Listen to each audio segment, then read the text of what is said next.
इलाके में सूबाई इलेक्शन, कबाइली इलाके में, कबाइली इलाकों में, कबाइली इलाकों में, कबाइली इलाकों में।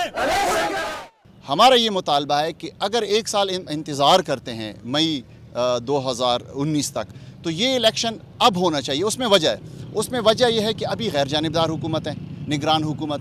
जब गैर जानिबदार हुकूमत की निगरानी में इलेक्शन होगा तो बड़ा क्लियर होगा। और अगर कल को इलेक्शन हो जाता है, कोई भी XYZ पार्टी आती है इक़्तिदार में, ये 21 सीटें हैं जो कि मुस्तकबिल तयन करेगी खैबर पख्तूनख्वा का, वहाँ की हुकूमत का।